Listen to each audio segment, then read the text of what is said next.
venido necesitados, esperando con todo el corazón que tú traigas luz a nuestra vida a través de tu palabra. Señor, que tu Espíritu Santo nos guíe a la verdad. Hoy, por la fe, recibimos lo que tú quieres darnos en el nombre de Jesucristo. Amén y amén. Ok. Esta noche, este es un tema fuera de serie.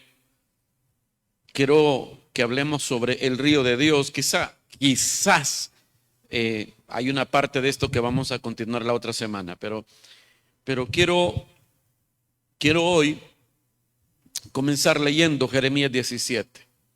Y de Jeremías 17 vamos a extraer 4 enseñanzas muy importantes para nosotros. Hoy que comenzamos el año es muy interesante leer Jeremías 17 desde el versículo 7 y el versículo 8. Está en la pantalla, léalo conmigo. Dice la Biblia: bendito aquel que confía en Jehová.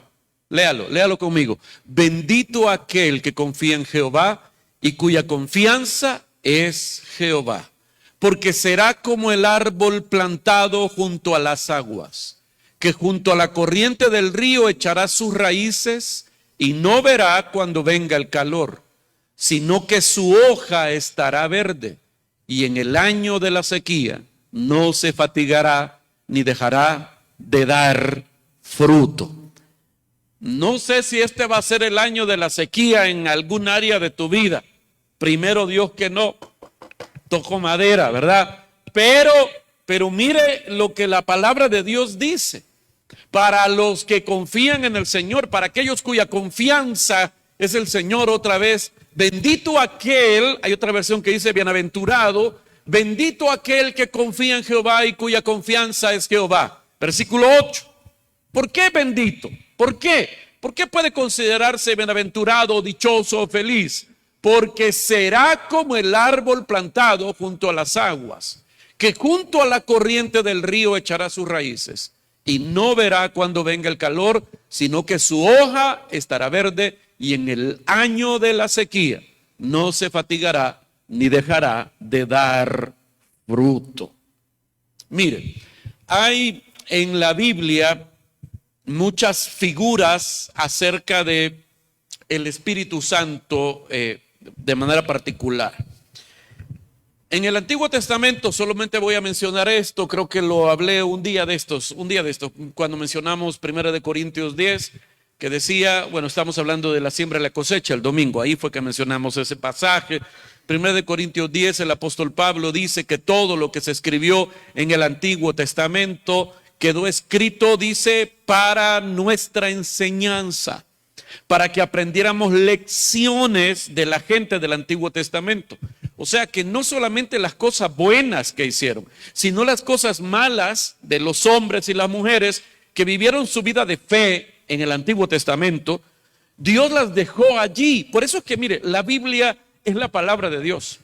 Si la Biblia hubiera sido escrita por los hombres para inculcarnos a una religión extraña, los hombres hubieran ocultado todos los errores y las metidas de pata de la mara, ¿verdad?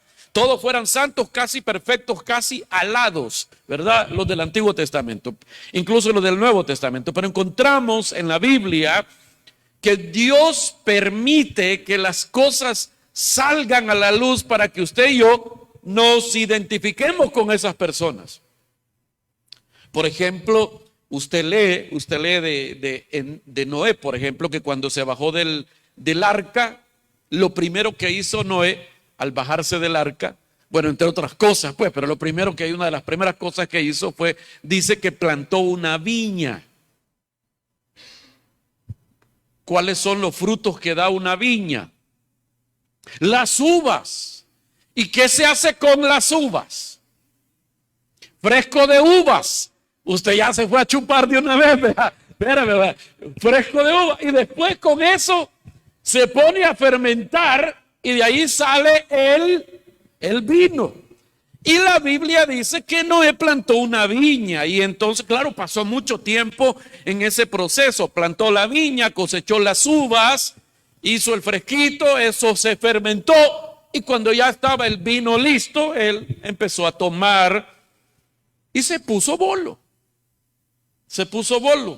De ahí salió aquel corito que dice que nos estorbó la ropa, decía Vicente, ¿verdad? Porque es lo que le pasó a Noé. Dice la Biblia que cuando ya estaba bien hasta donde no era él, le estorbó la ropa. Se quedó desnudo, dormido ahí. Bueno, pasó eso terrible que pasó con Noé.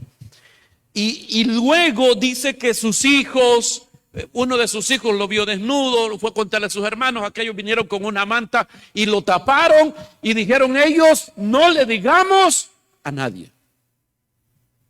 Nadie vio, nadie oyó nada, aquí no pasó nada. Y yo creo que Noé se murió con la idea de que nadie se iba a dar cuenta de lo que pasó ese día. Y años después, muchos años después, está Moisés escribiendo el Pentateuco, los primeros 5 libros de la Biblia. Y está Moisés escribiendo y Dios le dice, ahora te voy a contar algo y escribí todo lo que te voy a decir. Ok. Noé plantó una viña. Noé, el del arca. Sí, escribí. Ok. Noé plantó una viña. Y empieza Dios a contarle a Moisés todo lo que hizo Noé. Noé pensó que nadie iba a saber y hasta nosotros sabemos el chambre ese. Imagínense, chambre no porque sea mentira, ¿verdad? Pero oiga, ¿qué quiero decir con esto? Dios permitió que estas personas del Antiguo Testamento fueran puestas en evidencia. ¿Para qué? Dice 1 Corintios 10, para que aprendamos lecciones de las cosas buenas que hicieron y de las cosas malas, para no, dice el pasaje de 1 Corintios 10, para no codiciar las cosas que ellos codiciaron. Ahora, en el Antiguo Testamento hay narraciones de las que Dios también extrae verdades para nosotros hoy de manera simbólica, de manera como simbólica. Y cuando la Biblia quiere hablar de Dios, de la fe, de cualquier otra cosa, hay símbolos del Antiguo Testamento que nos ayudan a ilustrar mejor la manera en que funcionan las cosas en el reino de Dios. Por ejemplo, la Biblia cuando va a hablar del Espíritu Santo con mucha frecuencia usa la figura de el agua o el río. Y hay otras figuras más en el Antiguo Testamento, el aceite, el fuego, pero el río es una de aquellas cosas muy interesantes que Dios utiliza para hablarnos de la manera, de la forma en que el Espíritu Santo trabaja hoy en nosotros. Este pasaje de Jeremías 17 está usando Dios esta figura del río y está enseñándonos algo muy, muy interesante. Otra vez leamos juntos, bendito aquel que confía en Jehová y cuya confianza es Jehová, porque será como el árbol. Ok, vamos ahí con las figuras. La Biblia usa los árboles para hablar de nosotros, para hablar de personas. En muchas ocasiones en el Antiguo Testamento los árboles representan personas. ¿Ok? No voy a ir a eso, pero usted lo puede buscar. Aparece muchas veces en la Biblia esto. Dice, porque será como el árbol. Y aquí una vez más Dios está usando un árbol para hablar de vos. De vos que confías en el Señor, de vos que tenés confianza, la confianza puesta en el Señor. Ahí está el versículo. Y dice, será como el árbol plantado junto a las aguas, que junto a la corriente del río echará sus raíces. Cuando habla de las aguas, está hablando en este caso del río de Dios, que es el Espíritu Santo. Y dice, junto a la corriente del río echará sus raíces. Y no verá cuando venga el calor, sino que su hoja estará verde y en el año de la sequía no se fatigará ni dejará de dar su fruto. Ok, el árbol soy yo. Diga, el árbol soy yo. El árbol soy yo. ¿Qué árbol es usted?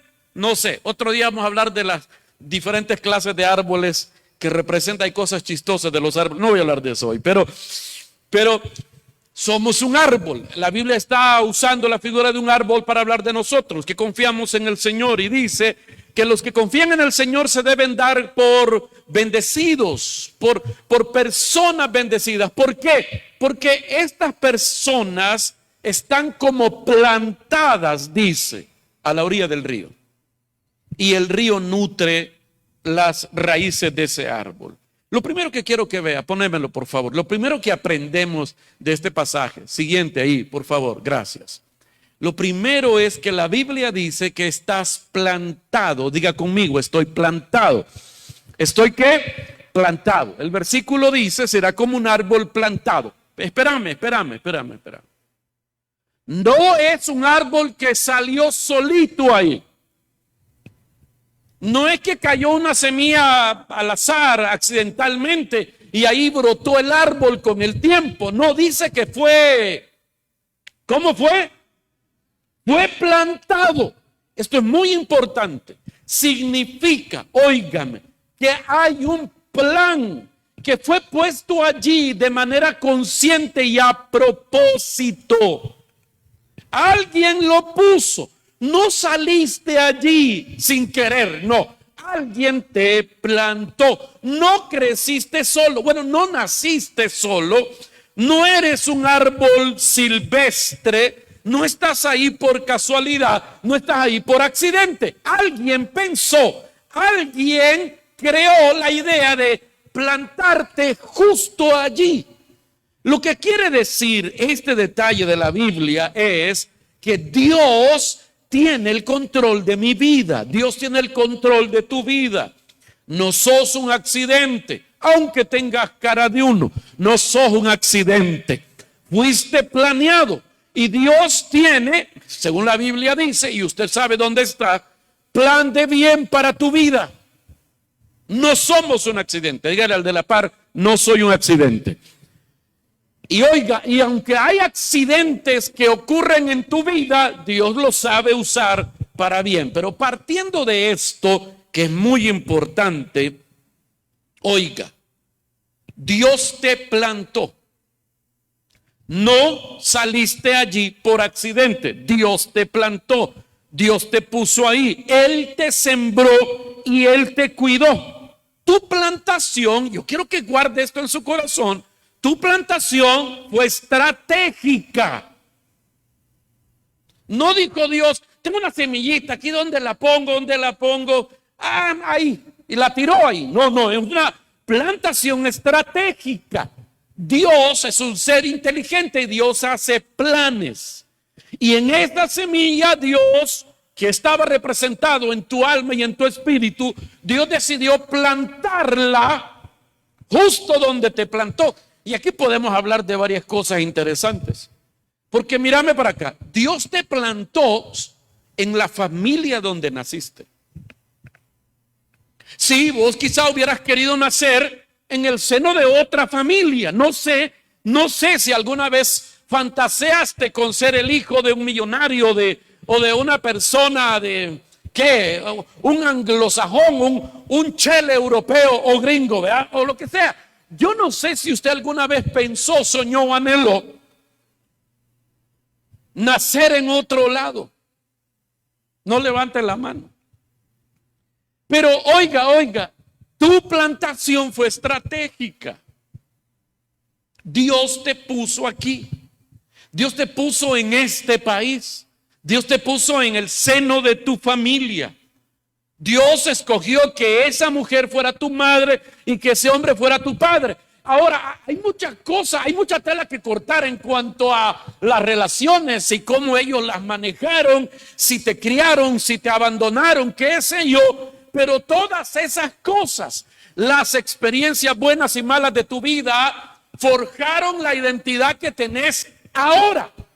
Ahora, todos tenemos identidad, pero hay una identidad primaria. Ahora, para nosotros que entendimos el plan de Dios, es que nuestra identidad primaria es que somos hijos de Dios.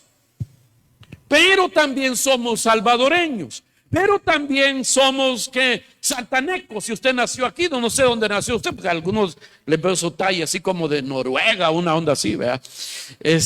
Pero vaya, mire, el asunto es que tu plantación fue estratégica. Dios planeó eso. Y yo te voy a decir todavía más. El lugar donde conociste a Jesús, Dios te llevó a ese lugar. el lugar donde creciste en la primera iglesia. No sé si esta quizás no es tu primera iglesia y creciste en una iglesia, Dios te puso ahí.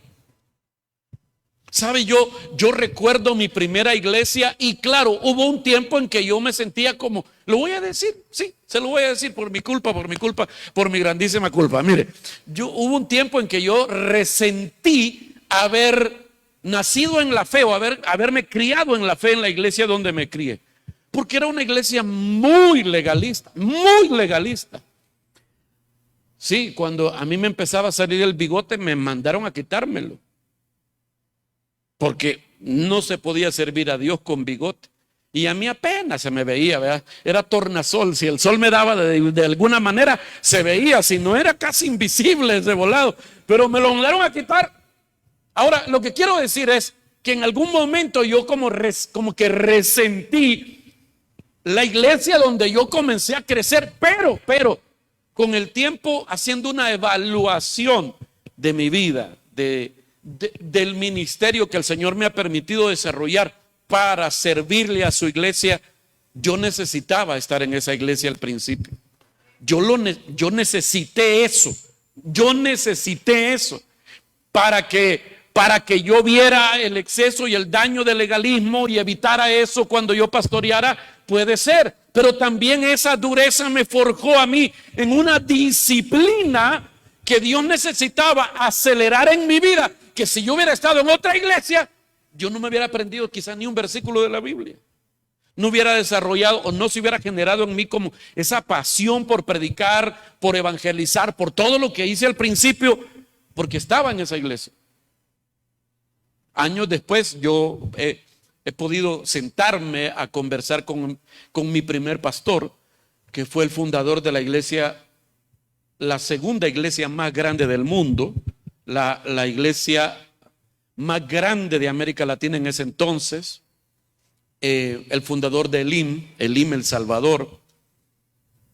Y a veces nos hemos sentado a tomar un café. A veces cuando pasa de aquí para Guate, me llama para que nos tomemos un café y chambríamos de la fe. Y claro, hoy que ya tengo como la confianza para preguntarle cosas, le pregunto cosas.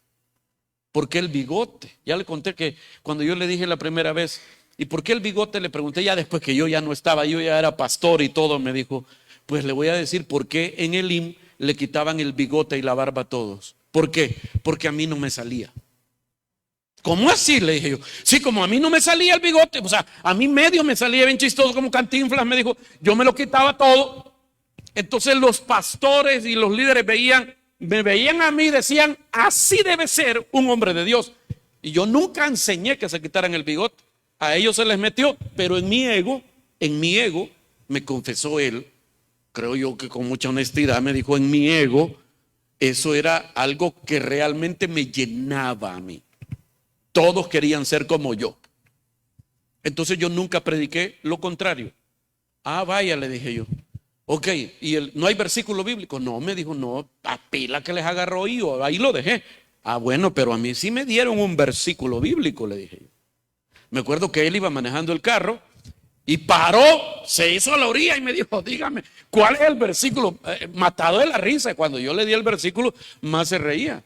Porque cuando sacan a José de la cárcel y le dicen, el faraón te quiere ver, ¿se acuerda? Porque el copero ya habló bien de él, y el faraón te quiere ver, y lo sacan los guardias y le dicen, pero te tienes que afeitar, porque no puedes ir delante del rey sin afeitarte. Yo estaba leyendo la Biblia por primera vez, todas las páginas de la Biblia que me leían así, para mí era algo nuevo. Cuando alguien me lee y me dice, usted no puede servir a Dios si no se afeita, y aquí está, y me leyó Génesis, el versículo, para mí estaba clarísimo. No podía yo ir delante del rey a servir al rey sin afeitarme. Yo no renegué nada. Es más, yo con gratitud le ofrendé mi bigote al Señor. Yo creo que el Señor se rió de mí. Me vi los ángeles riéndose de mí en ese momento, ¿verdad? Pero ahora que veo eso y veo los excesos de religión, que por cierto, y hay que aceptarlo, el Lima ha cambiado mucho. El pastor Sergio Solórzano ya no es el mismo de antes. Pero yo ahora veo atrás y digo, yo necesitaba eso. Yo lo necesitaba. Hay muchos hombres que a lo largo del camino, en mi caminar de fe, fueron como aportando una parte de todo lo que ahora yo soy para servir a Dios. La manera en que yo predico, la manera en que yo hago las cosas, la vi, la aprendí de otros hombres de Dios, donde el Señor me permitió estar. O sea, ahora entiendo, Dios me plantó. Dios te plantó en la iglesia donde estuviste, ya te dije, en la familia donde estuviste, en el país donde estabas. Es estratégico. Dios te plantó allí, Dios te puso ahí. De hecho, hay un versículo que quiero que lea conmigo, Deuteronomio 32, versículo 8. Deuteronomio 32 dice, cuando el Altísimo dio su lugar a las naciones, y dice, Él estableció los linderos de las gentes y los pueblos. El pasaje me sugiere a mí que Dios determina dónde y cuándo nacen las personas. Así que no veniste de manera accidentada a esta tierra. Naciste en el tiempo adecuado, en el lugar adecuado, en la familia adecuada. Dios tenía todo controlado. Y probablemente te parezca a vos que naciste en la familia equivocada, en el lugar equivocado, qué sé yo, ¿verdad? Pero todo eso estaba dentro de su plan, para formarte, para forjarte. Amén. Entonces, oiga, Dios te puso en esta tierra, en este bendito país. ¿Aló? Dios quiso que te gustaran las cumbias y no las rancheras. ¿Te gustan las cumbias? No. Sino los villancicos navideños del salvadoreño, los hermanos Flores. ¿Verdad? Si oíste otra cosa, sos vendepatria. No, es cierto. Pero vaya, míreme.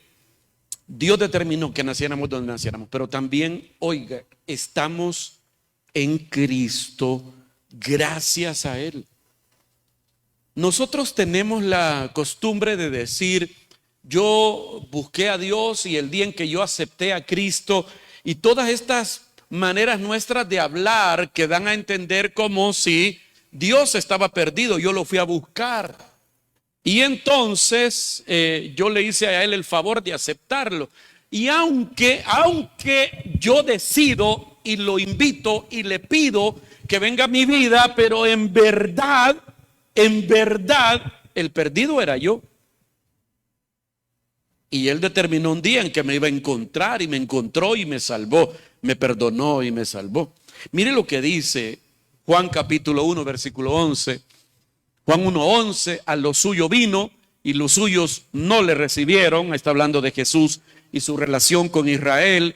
Y los suyos no le recibieron, mas a todos los que le recibieron, a los que creen en su nombre, les dio potestad de ser hechos hijos de Dios. El versículo 13 me llama la atención para lo que estamos hablando hoy, y dice, los cuales no son engendrados de sangre, ni de voluntad de carne, ni de voluntad de varón, sino de Dios. El versículo 13 lo que está diciendo es que estos hijos de Dios, oiga, no son engendrados de manera biológica. Así que no importa si sos, en ese caso, de Israel o no, Dios hizo un milagro en tu espíritu y te hizo nacer a esta nueva vida en el espíritu. No hubo necesidad de ninguna intervención humana, fue un acto divino. Amén. Ok, entonces yo estoy en Cristo gracias a la obra de Dios. Más adelante Pablo lo deja más claro, 1 Corintios capítulo 1 versículo 28. Mas por Él, Pablo está escribiendo aquí, mas por Él, ese Él es Dios, mas por Dios estáis vosotros en Cristo Jesús. Yo no estoy en Cristo, claro, hay que reconocer, alguien me invitó, alguien me habló del Señor, alguien oró por mí, todo eso sí bien, pero al final, oiga, el origen de todo eso que me trajo al Señor era Dios. Incluso a algunos de los que están aquí vinieron al Señor por un problema, por una tristeza, por un conflicto. O sea, detrás de todo eso estaba Dios trayéndote a Cristo. Y dice, mas por Él, o sea, por Dios, estáis vosotros en Cristo Jesús, el cual nos ha sido hecho por Dios, ¿qué? Sabiduría, justificación, santificación y redención, para que, como está escrito, el que se gloría, gloríese en el Señor. Eso de gloriarse es jactarse. Si te vas a jactar de algo, jactate de que estás aquí por Dios, no por vos. Claro, ya le dije, uno hace su parte, uno responde, pero la iniciativa siempre la toma Dios. Entonces, la primera cosa, ahora regresar a la primera, al número 1, lo primero que estamos aprendiendo de Jeremías 17 es que nos plantaron, ¿ok? No es un accidente, no estamos aquí por un accidente, nos plantaron. Dios pensó, Dios planeó, Dios determinó cómo y cuándo, y aquí estamos. Amén. Ok, número 2. La segunda cosa que vemos en ese capítulo 17 de Jeremías es que estamos plantados, dice, junto al río, junto al río. El versículo 8 dice, será como árbol plantado junto a las aguas, junto a las corrientes del río. Ok, te plantaron cerca del río. Eso del río, por lógica, un árbol necesita agua para crecer, para desarrollarse, crecer y dar frutos. Ahora, cuando no hay una fuente de agua cerca, hay que hacer un gran esfuerzo para poder regar una plantación para que pueda crecer y dar fruto. Pero Dios, como Él te planeó, Él te pensó, te plantó, dice ahí el pasaje, junto a las aguas, junto a las corrientes de un río. Quiere decir que las raíces de ese árbol vienen y se nutren del agua del río. Quiere decir, ok, que vos y yo tenemos vida gracias al río de Dios que es el Espíritu Santo. Son las aguas del río de Dios las que alimentan todo en nuestra vida. Ese árbol ni siquiera tiene que esperar la lluvia para poder crecer o nutrirse. No, aun cuando no llueva, aun cuando no haya una, voy a decir, fuerza externa que lo alimente, que haga algo por regarlo del interior, sí, claro, obviamente, de las raíces del árbol, del inicio del árbol, surge la vida a través del agua. Entonces, esto es muy importante. Juan 7, solo para que tengamos presente esto. Juan 7 dice que el río es el Espíritu Santo. Está la figura que le estoy platicando. Mire lo que Jesús dijo. En el último y gran día de la fiesta, Jesús se puso en pie y alzó la voz diciendo: si alguno tiene sed, venga a mí y beba. El que cree en mí, como dice la Escritura, y quiero que entienda, la Escritura se refiere a los escritos del Antiguo Testamento. Cuando Jesús estuvo en la tierra no existía el Nuevo Testamento, no estaba toda esta parte. La Escritura se refería a los libros del Antiguo Testamento. Jesús está testificando que el Antiguo Testamento ya usaba la figura del río para hablar del Espíritu de Dios. Sigamos leyendo y dice: el que cree en mí, como dice la Escritura, de su interior correrán ríos de agua viva. Esto dijo del Espíritu que habían de recibir los que creyesen en él, pues aún no había venido el Espíritu Santo, porque Jesús no había sido aún glorificado. ¿Por qué dice la última parte de este pasaje? Porque el Espíritu Santo no había venido para quedarse. En el capítulo 2 del libro de los Hechos, eso ocurrió después que Jesús muere y resucita. Ok, y dice: correrán ríos de agua. Esto dijo del Espíritu que habían de recibir. Tiempo futuro, tiempo futuro. ¿Por qué? Y luego aclara, ¿por qué? Porque el Espíritu no había venido. No había venido. Ok. Lo que la Biblia está diciendo allí, Jesús está diciendo que cuando Él muriese y resucitase, después de eso, todos los que creyeran en Él serían llenos del Espíritu Santo desde su interior. Habría como un río en su interior. Y ese río podíamos aplicarlo de muchas maneras. Esa fuente que salta en tu interior, que fluye de tu interior, es para llenarte, para saciarte, para limpiarte. El Espíritu Santo es lo que nutre tu vida en Dios. Y quiero que aceptemos una realidad nuestra. Nosotros le damos muy poca importancia al Espíritu Santo.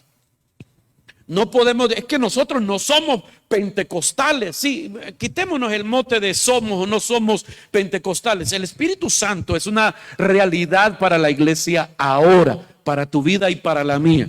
Y Dios es a través del Espíritu Santo el que nos da la fuerza para vivir cada día, para trabajar, para perdonar, para tener paciencia, para lograr metas en la vida. Es el río de Dios. Nos plantaron junto al río de Dios, el Espíritu Santo, para que Él fluya desde las raíces hacia todo nuestro ser, para crecer, para fructificar, para dar fruto. Necesitamos volver a la conciencia de necesito al Espíritu de Dios. Hemos descuidado nuestra conciencia de la necesidad del Espíritu de Dios. Cuando creemos, oiga, quiero que entienda, cuando creemos, el Espíritu Santo viene a vivir dentro de usted.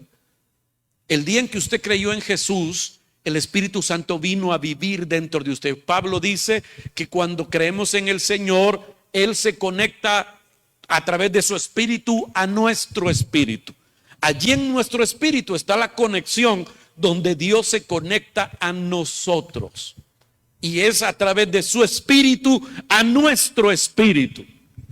Le decía yo el domingo que necesitamos, para enfrentar los tiempos de injusticias en la vida, cuando cosechamos cosas que no sembramos o cuando nos pasan cosas que creemos nosotros que no merecemos, para enfrentar esas injusticias necesitamos la fuerza del Espíritu Santo de Dios en nosotros. Y por eso debemos pedirle al Señor que nos llene con su Espíritu Santo todos los días. No hace falta sentir nada extraordinario para saber si Él nos llenó. Es un acto de fe y un acto de dependencia. Yo le pido, lléname con tu Espíritu Santo cuando me voy a topar al tráfico, porque si no me voy a ensatanar ahí, voy a pitar la vieja o qué sé yo. Pero yo le ruego, lléname con tu Espíritu Santo. Porque yo no soy un hombre paciente, pero tu Espíritu Santo me puede dar la paciencia que yo necesito. Y así es, si vas a pedir un trabajo, si vas a hablar con alguien, un tema difícil, debemos pedir siempre la llenura del Espíritu Santo. Le explicaba el domingo que el Espíritu Santo nos puede llenar todos los días. Y en algunos casos vemos en la Biblia que algunos hombres y mujeres fueron llenados del Espíritu Santo más de una vez al día. ¿Por qué? Porque hay situaciones que te desgastan espiritualmente y volvés a tener necesidad. ¿Se acuerda del tema del 31? Es bueno ser pobre. Bienaventurados los pobres en espíritu. ¿Qué significa eso? Que son dichosos los que se consideran siempre necesitados de Dios. Efesios 3:16. Mire lo que dice. Pido en oración. Pablo está diciendo esto. Pido en oración que de sus gloriosos e inagotables recursos los fortalezca con poder en su ser interior por medio de su espíritu. Oiga lo que Pablo está diciendo, que cuando la cosa se pone difícil, para ser fortalecido y enfrentar la vida, Dios nos va a fortalecer, comenzando ¿desde dónde? Desde mi ser interior. Ya le expliqué que mi ser interior es mi espíritu. Mi ser exterior es mi alma y mi cuerpo. ¿Aló? La Biblia le llama a la suma de los deseos del alma y del cuerpo, le llama la carne. y la carne es enemiga de Dios. Ahora, en mi ser interior, el espíritu, allí fluye la fuerza de Dios para tomar control de tu carne tan preciosa que es. Es sarcasmo, vaya, no vaya a pensar otra cosa. Entonces, Jeremías 17, estamos aprendiendo. Número 1, somos árboles plantados, no estamos aquí por accidente. 2, la nutrición de nosotros, nuestra fuerza viene del río, allí donde nos plantó el Señor. La tercera cosa que el pasaje de Jeremías 17 me dice, ponémelo, número 3, es que no podemos evitar el mal tiempo. El mal tiempo va a venir. Ok, cualquiera podría pensar, Dios me puso aquí, Dios me escogió para esto, Dios me planeó para esto, todo me tiene que salir bien y si me sale mal quiere decir que no estoy en el plan de Dios o que Dios no me ama, qué sé yo, esas ideas que a veces se nos vienen a la cabeza, pero no es cierto. A un Dios planeándote, a un Dios plantándote, a un Dios dándote su Espíritu Santo para fortalecerte, no podemos evitar el mal tiempo. El pasaje dice en Jeremías 17, dice cuando venga el calor, y dice más adelante, o el año de la sequía. De hecho hay una versión que dice cuando los golpee el calor. ¿Qué quiere decir esto? No podemos nosotros evitar el mal tiempo, aunque somos hijos de Dios. En otras palabras, quien te plantó, oíme bien esto, quien te plantó donde te plantó, en la casa donde naciste y creciste, en el país donde naciste y creciste, en la iglesia, en el trabajo, qué sé yo, donde Dios te plantó, el que te plantó ahí sabía que allí también vendrían días malos. El que te plantó allí sabía que allí hay meses en que hace mucho calor. El que te plantó ahí sabía que ahí habían días en que había mucho frío. Mucho frío. El que te plantó ahí sabía que habían días en que hacía un viento terrible que podía desgajarte las ramas. El que te plantó allí no ignoraba el clima del lugar donde te puso. Pero aún así, allí te puso. Porque aún el mal tiempo sirve para poder dar frutos en la manera en que Él espera que demos. En el Cantar de los Cantares, la mujer que está enamorada de Salomón y viceversa, porque es un amor recíproco. El Cantar de los Cantares es una colección de canciones, por los que no saben, ¿verdad? El Cantar de los Cantares es un libro que está en la Biblia, es una colección de canciones románticas y a veces hasta eróticas que describían la relación entre Salomón y una mujer que se llamaba, o se le conoce ahí como la Sunamita, una mujer de Sunem. Ahora, no me voy a detener en eso, pero incluso en los tiempos del antiguo pacto y ahora esa colección de canciones también se usa para de manera simbólica ver reflejada la relación de Dios con Israel en el antiguo pacto y de Jesús con su iglesia en el nuevo pacto. Hay un hombre enamorado, un rey enamorado y una mujer del vulgo enamorada. Jesús es el rey y nosotros somos ella. Sí, somos ella. Y la Biblia dice que ella, porque hay una canción, canta uno, responde el otro. Ahí le recomiendo que vaya a leer el Cantar de los Cantares. Ella dice, sopla viento del norte y sopla viento del sur y encuéntrense en mi huerto. En esa canción, ella es el huerto y dice que soplen los vientos. Imagina el viento del norte, el viento del sur.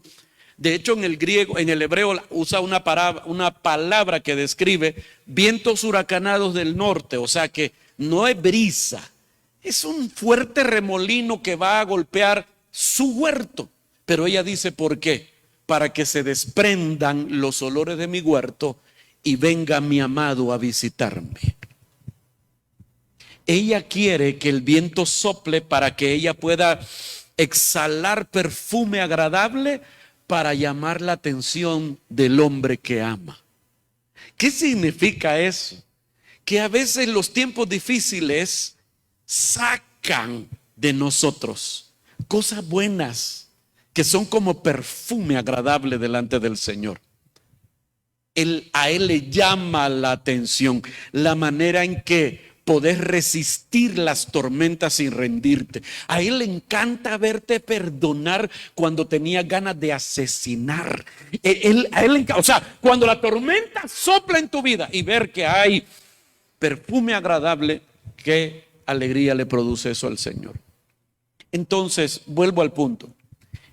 Estar en el plan de Dios no nos exime de los tiempos difíciles.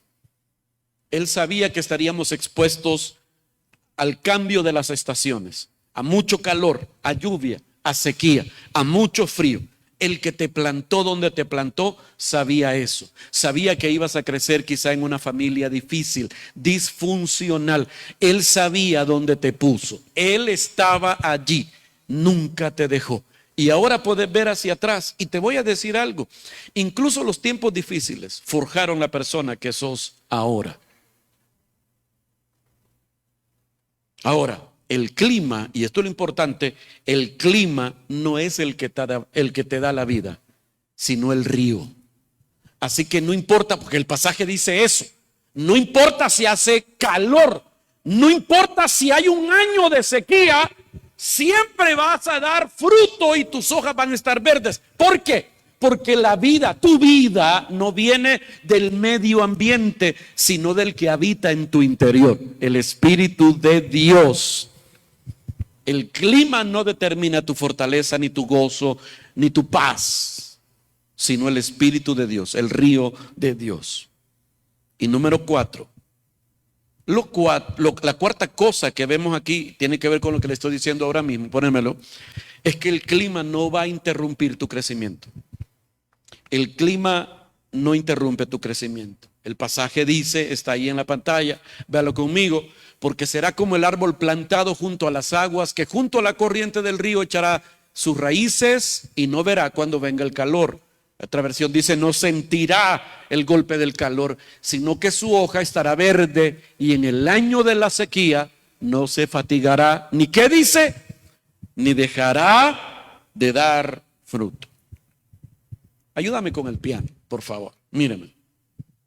Usted y yo no crecemos por el clima que nos rodea, sino por el río que nos nutre en nuestro interior. En otras palabras, el medio ambiente sí nos puede afectar y obviamente nos afecta. No sé cuáles son las situaciones que pasan en tu casa, en tu trabajo, las cosas que pasan en el país, las cosas que pasan en el mundo. No sé, hay muchas cosas en nuestro medio ambiente de todos los días que puede afectarnos. Pero usted y yo debemos vivir conscientes. Mi vida, mi paz, mi nutrición y mi fuerza vienen del río que fluye en mi interior. Yo no soy parte de las estadísticas, porque el trato de Dios con vos y conmigo es diferente, porque somos sus hijos.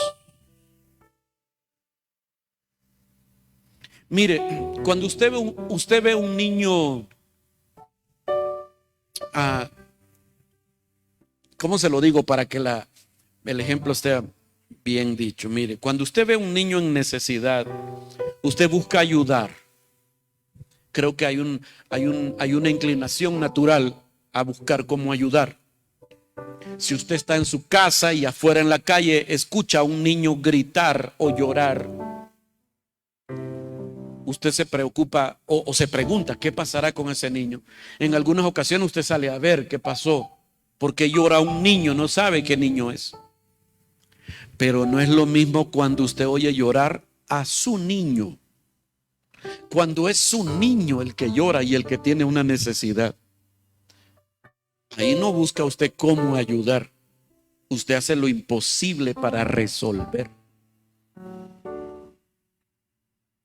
Dios, el amor de Dios es una cosa que para entenderlo hay que verlo con lupa. Lo hemos explicado muchas veces aquí. Dios ama a todo el mundo. Amén. Juan 3:16. Porque de tal manera amó Dios al mundo. Dios ama a todo el mundo.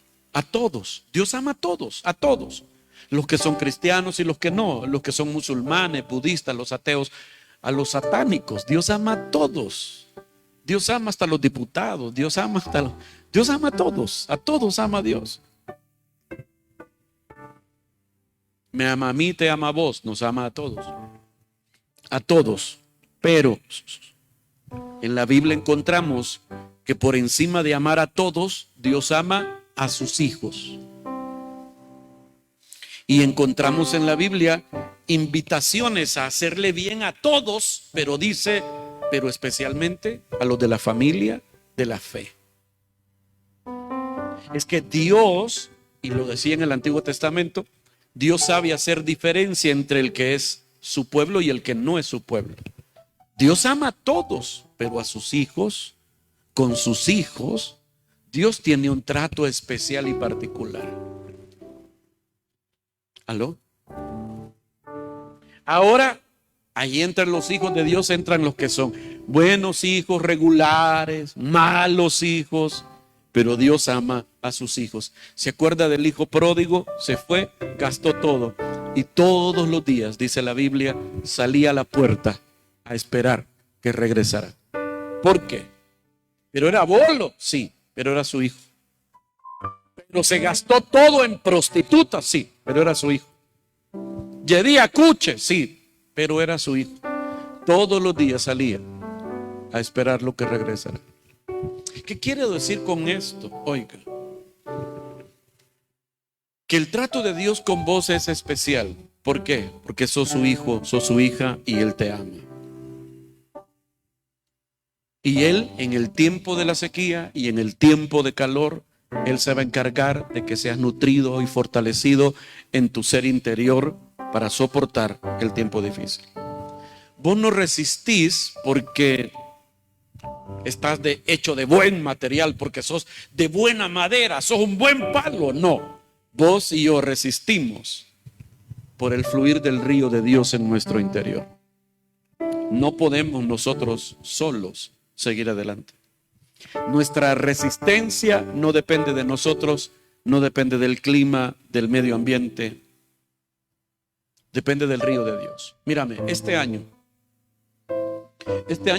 probablemente te van a venir muy buenos tiempos, pero también es probable que te vengan muy malos tiempos. Pero tanto en el buen tiempo como en el mal tiempo, el Señor siempre estará nutriéndote con su río en tu interior. Así que si nos va bien, no celebramos el clima, celebramos a Dios y su gracia maravillosa para con nosotros. Celebramos su bondad a través de fluir, hacer fluir su río en nosotros. El Salmo 34, el versículo 1 dice estas palabras interesantes. Salmo 34, 1 dice, está en la pantalla: bendeciré a Jehová. ¿Cuándo? En todo tiempo. Su alabanza estará de continuo en mi boca. ¿Cuándo voy a bendecir al Señor? Cuando el tiempo es bueno y cuando el tiempo es malo. Ese es un acto de fe. Se lo he dicho en otras ocasiones. Dar gracias después de recibir el favor de Dios es gratitud, pero dar gracias antes es fe, y a Dios le agrada la fe. Debo dar gracias siempre. ¿Se acuerda de Job? Cuando le pasó el peor día de su vida, lo primero que hizo fue darle gracias a Dios, no por lo que le pasaba, sino en medio de lo que le pasaba. Reconocer que aunque los tiempos son malos, Dios es bueno. Y aunque no entiendo nada hoy, Dios sí sabe lo que está haciendo. Así que, si el tiempo es bueno, bendito Dios. Si el tiempo es malo, bendito sea Dios también. Te voy a decir algo. No te enamores de los buenos tiempos. porque te vas a desarmar cuando desaparezcan los buenos tiempos. Los buenos tiempos van y vienen. Hay que enamorarnos de Dios, de su gracia por nosotros, de su río, de su Espíritu Santo que fluye en nuestro interior. Enamórate de Dios. Cuando nos enamoramos de Dios y sabemos adorarlo en medio de cualquier tiempo, el calor no te va a poder secar. Oí lo que te voy a decir. El calor no te va a poder secar, pero la ausencia del río de Dios en tu vida sí te puede hacer secar. Pero Él decidió que el río va a estar siempre en nosotros. Voy a terminar con dos pasajes de la Biblia que son interesantes pasajes de la esperanza que tenemos en Él. El Salmo 73. El Salmo 73, el versículo 28. ¿Lo lee conmigo? Léalo. ¿Cómo dice? Para mí, estar cerca de Dios es... Léalo otra vez. Para mí, estar cerca de Dios es mi bien. En Dios el Señor he puesto mi refugio para contar todas sus obras. Para mí, estar cerca de Dios es mi bien. Tu bien no está en un mejor trabajo. Y si te dan un mejor trabajo, qué bueno. Tu bien no está en que te den la visa los gringos. Si se te la dan, ahí me traes algo. Tu bien no está en estas cosas. Aunque agradecemos y esperamos que esas cosas buenas nos pasen. Pero en los tiempos de necesidad, cuando esas cosas no llegan, cuando la salud se va, cuando los amigos te dejan, cuando el dinero escasea, ahí nos damos cuenta que de verdad el bien que nos sostiene es Dios. Es el Señor que nunca se fue. Para mí el bien, y mire lo que dice, es estar cerca de Dios. Hay gente que me dice, yo siento a Dios lejos. Yo oro y siento a Dios lejos. Yo canto y siento a Dios lejos. Te voy a hacer una pregunta. ¿Quién se movió? ¿Vos o Dios? Si sentís a Dios lejos, Dios no se mueve. Él está siempre en el mismo lugar. Si sentís a Dios lejos, quiere decir que la persona que empezó a dar pasos para alejarse fuiste vos. Ahora te voy a decir una cosa. Cuando sentías a Dios cerca, ¿qué hacías? Eso tenés que hacer otra vez. Te aseguro que orabas. Te aseguro que leías su palabra. Te aseguro que oías más música, que lo adoraba. ¿Qué hacías? Para mí el bien es estar cerca de Dios. Escuché, hay un pastor gringo que yo escucho mucho, es un pastor hawaiano, se lo he mencionado muchas veces, se llama Wayne Cordeiro. Y Wayne Cordeiro cuenta que él se fue de viaje a predicar a otro lugar lejos de su casa, y que mientras él no estaba en su casa, su hija menor dormía con su esposa en su cama para hacerse compañía. Después de varios días, cuando él regresa a su casa, él pues tiene que volver a dormir en la cama con su esposa, y a su hija no cabe ahí. Así que la niña le dice, quiero dormir con ustedes hoy, y la dejan dormir ese día, incómodos los tres en la cama. Y al día siguiente en la noche la niña le dice, otra vez voy a dormir. Y él le dice, no, tenés tu cuarto, tenés tu cama, andate a tu cuarto. Dice que hasta la acompañó a su cuarto, la acostó en su cama, buenas noches, besito. Y la niña lloraba y decía, no, yo quiero dormir con ustedes. Y él decía, no, aquí.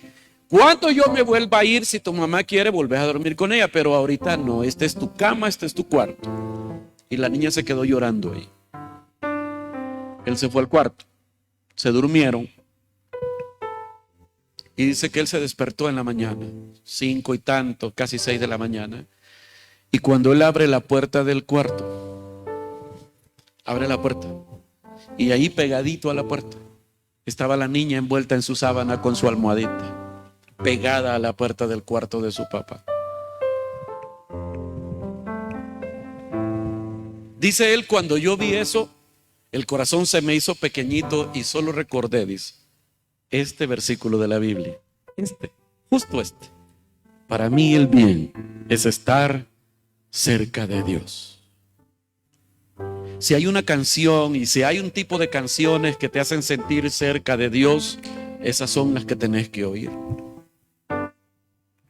Si hay conversaciones, si hay cosas que te hacen sentir cerca de Dios, esas son las cosas que tenés que buscar y hacer para nutrir tu interior con el río de Dios. Un versículo más y termino. El Salmo 23, el versículo 1, que se lo expliqué. ¿Por qué está traducido de esta manera aquí en esta pantalla? El Señor es mi pastor, no me faltará. Diga conmigo, el Señor es mi pastor, no me falta. Dígalo, léalo así conmigo. El Señor es mi pastor, no me faltará. No es nada, no, es no me faltará. Se lo expliqué, no sé cuántas veces se lo he explicado. La mayoría de traductores usó el artículo lo en el hebreo para traducir nada, pero ese artículo también se traduce por no. Es un rotundo no. De hecho, implica más un no que un nada. Y cuando uno lee el pasaje, tiene más sentido para nosotros. Porque el Señor es tu pastor, pero a veces te hacen falta cosas, ¿verdad? A veces te hacen falta fuerzas, a veces te hace falta ánimo, a veces afecto, a veces cosas. Cuando entendemos el versículo como tradicionalmente nos lo dicen, podría frustrarse uno porque me faltan cosas, entonces el Señor no es mi pastor. ¿Qué pasó aquí? Pero la traducción correcta y que tiene mejor sentido es esta: el Señor es mi pastor, no me faltará. Me puede faltar todo, pero el Señor no me faltará. Él puso en mi interior su río, su Espíritu Santo, que nunca me va a dejar, nunca se va a ir. La Biblia dice, Jesús dijo que Él enviaría el Espíritu Santo para que estuviera para siempre con nosotros. Cierre sus ojos un momento. El Espíritu Santo está en tu vida siempre. Así que esta noche, no sé cuál sea el tiempo que haga a tu alrededor. Quizás un tiempo de mucha tormenta, quizás un tiempo de muchas dificultades, de muchas dudas, quizás hay situaciones difíciles. Pero la fuerza de tu vida no depende del clima a tu alrededor, sino del río de Dios que fluye en tu interior. El Espíritu de Dios en tu interior. Así que esta noche todos vamos a decirle: Señor, dame la fuerza del Espíritu Santo en mi interior. Que como Pablo oraba, que fuéramos fortalecidos en nuestro interior por el Espíritu Santo. Que esa sea nuestra oración esta noche. Que seamos fortalecidos en nuestro ser interior por el Espíritu de Dios. Aquí hay hombres y mujeres que están en este momento pasando tiempos difíciles. Probablemente se sienten que han llegado al final del camino, que no ven las cosas con claridad. Señor amado, hoy te rogamos que sean fortalecidos en su interior por el Espíritu Santo de Dios. Te ruego que nos llénanos con tu Espíritu Santo. Fortalece el alma y el interior de cada hombre y cada mujer aquí, Señor. Que esta noche, al salir de aquí, aunque no puedan llevarse en su mano de manera física y literal las cosas que esperan o necesitan o creen necesitar, que puedan todos ellos tener la conciencia y poder sentir de verdad, Señor, que tú les llenas desde su interior, que tú los fortaleces desde su interior y que tú los sostienes desde su interior. Padre, en el nombre de Jesús, te ruego que nos ayudes a poder ver las cosas con tus ojos, a poder ver las cosas desde tu perspectiva, Señor. Hoy nos rendimos a ti una vez más y confiamos en ti. Riega nuestra vida con tu río, Señor. Riega nuestra vida con tu río. Fluye en nuestro interior, fluye en nuestro interior. Te lo rogamos, llénanos en el nombre de Jesús. En el nombre de Jesús.